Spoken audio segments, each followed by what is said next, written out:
Sejam todos muito bem-vindos ao nosso canal História, Canção e Análise. Antes de qualquer coisa, gostaria de convidá-los a se inscrever, a tocar o sininho, a fazer a notificação, para que assim você possa receber todas as notificações das nossas análises. Hoje, em especial, eu vou discutir com vocês sobre a primeira geração dos direitos humanos. E nas semanas subsequentes, discutirei a segunda e também a terceira geração.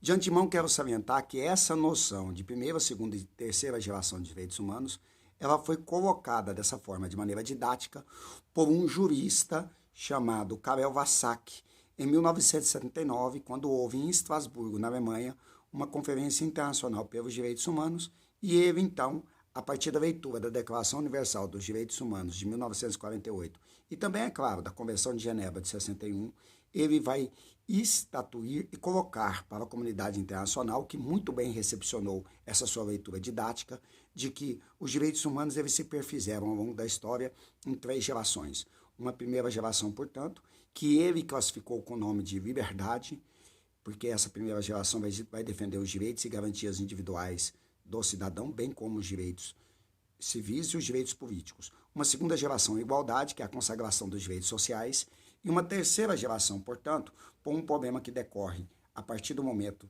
em que a Segunda Guerra Mundial finda e que nós temos, então, esse momento, esse ambiente denominado Guerra Fria, onde vai ser importante defender os direitos individuais e os direitos difusos e os direitos coletivos como uma terceira geração, portanto, dos direitos humanos. Tudo bem? Então, agora nós partiremos para a análise de uma primeira geração de direitos humanos. Tá bom? Direitos humanos que numa primeira geração, tomando por referência essa classificação feita pelo Karel Vassac, ela tem, portanto, como grande lema a liberdade. E aí você tem que entender que os direitos humanos eles se tornam humanos a partir de uma construção histórica. E ele não vem de uma construção histórica só do liberalismo. É lógico que a partir do século XIX, com o questionamento à igualdade perante a lei, e esse questionamento à igualdade perante a lei se vem com o movimento socialista e também com o movimento anarquista, que vai postular um outro tipo de igualdade que não tão somente uma igualdade social, vai emergir a necessidade também dos direitos sociais. E os direitos sociais, sobretudo a partir da crise de 29, por um esforço conjunto do Roosevelt dentro de uma perspectiva liberal e do Stalin dentro de uma perspectiva socialista, vai ganhar também um Estatuto de Direitos Humanos quando do esboço da criação da ONU. Mas, num primeiro momento, o que a gente tem que lembrar é que a consagração da primeira geração, o que significa liberdade, essa liberdade é uma palavra simbólica que ela denota muita coisa. Ela denota um direito que se faz tanto na esfera civil quanto na esfera política, para garantir a dignidade da pessoa humana, para garantir o devido processo legal, para garantir o direito da ampla defesa, do contraditório dentro do processo, para que de fato ninguém possa ser condenado arbitrariamente e que, portanto, o Instituto do Habeas Corpus, que é um instituto que garante com que nós possamos responder em liberdade, caso haja alguma prisão ilegal ou arbitrária, garante a liberdade de ir e vir e garante, sobretudo, com que nós, diante de um processo, não sejamos, portanto, vilipendiados, não sejamos violentados por arbitrariedades ou abuso de autoridade. Você percebe, portanto, que a primeira geração dos direitos humanos, ela tem uma tradição histórica que os historiadores e os juristas especializados nisso remontam, inclusive, à Magna Carta de João Sem Terra. Recorde que a Magna Carta de João Sem Terra é um documento que preconiza a ideia de que o rei reina, porém o rei não governa. Ou seja, a partir de 1215, portanto, na Inglaterra, o rei já assume uma prerrogativa de limitar o poder do Conselho dos Barões, que depois vai ser convertido em parlamento. E nota você como essa limitação do poder, dentro daquilo que os ingleses entendem como constitucionalismo, entendendo que o constitucionalismo inglês ele é um constitucionalismo carregado de uma historicidade que não se faz por uma formalização de uma Constituição, porque a Constituição inglesa ela é fundada em documentos marcantes que limitam o poder dos governantes e estabelece direitos e garantias individuais do cidadão perante o ordenamento político. Por isso que o constitucionalismo inglês ele tem o nome de direito consuetudinário. Por que o nome consuetudinário? Porque o nome consuetudinário deriva do latim consuetudine, que significa costume.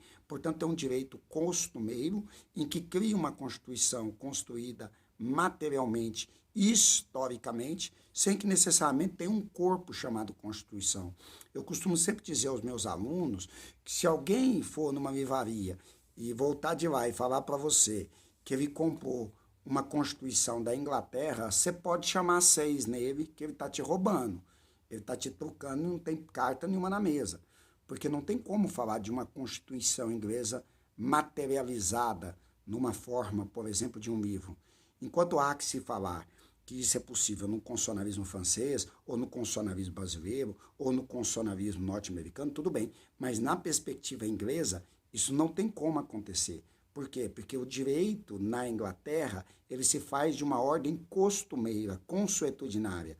E, portanto, a Constituição inglesa, que vai garantindo direitos e garantias individuais ao cidadão, ela se faz historicamente. Daí ser uma Constituição consuetudinária, oral.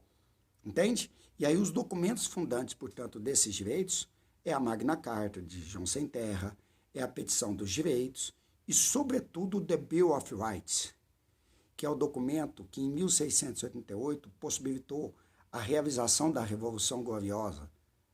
Essa Revolução Gloriosa, portanto, coloca o rei abaixo do parlamento, e o parlamento passa a ser a diretriz daquilo que vai garantir ao cidadão, com base na confecção das leis, para que o Estado garanta o cumprimento dos direitos naturais, percebe? O primeiro grande teórico que vai criar essa fundamentação de direitos humanos é o John Locke, sobretudo na modernidade, porque o John Locke vai entender que existem direitos que fazem parte da natureza humana. Eu acho que isso é uma construção filosófica que está diretamente vinculada ao momento histórico daquela época, mas ele, John Locke, é quem teoriza que todos nós temos direitos que nos são naturais, os direitos à vida, direito à liberdade e o direito à propriedade.